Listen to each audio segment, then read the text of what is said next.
So Ollama just added an under-the-radar update that allows users to explicitly enable or disable thinking in select models, such as DeepSeek R1 and Qwen 3.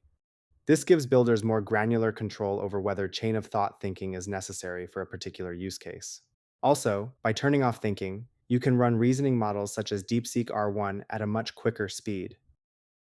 For instance, if you want to leverage the latest DeepSeek R1 model for a chatbot, you might disable thinking to reduce the latency of your system.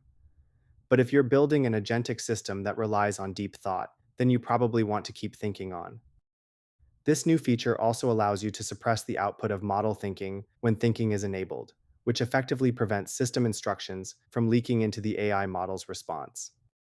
So let's go over how to enable or disable model thinking with Ollama in Python. First, in order to use the new thinking feature in Python, you'll need to install the latest versions of the Ollama desktop application, as well as the Python library.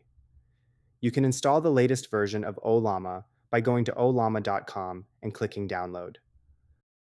Follow the installation instructions, then open up a terminal or command prompt, and write Ollama run Qwen 3:0.6b to pull the latest and lightest Qwen 3 reasoning model. Go to a Jupyter notebook and import the Ollama client module.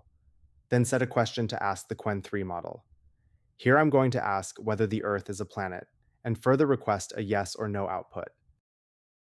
Now this first chunk of code shows you how to disable model thinking.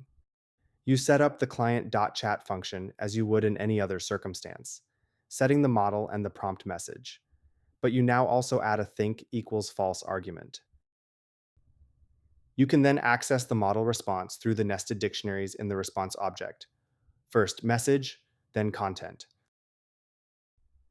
To enable model thinking, simply set the thinking argument to true.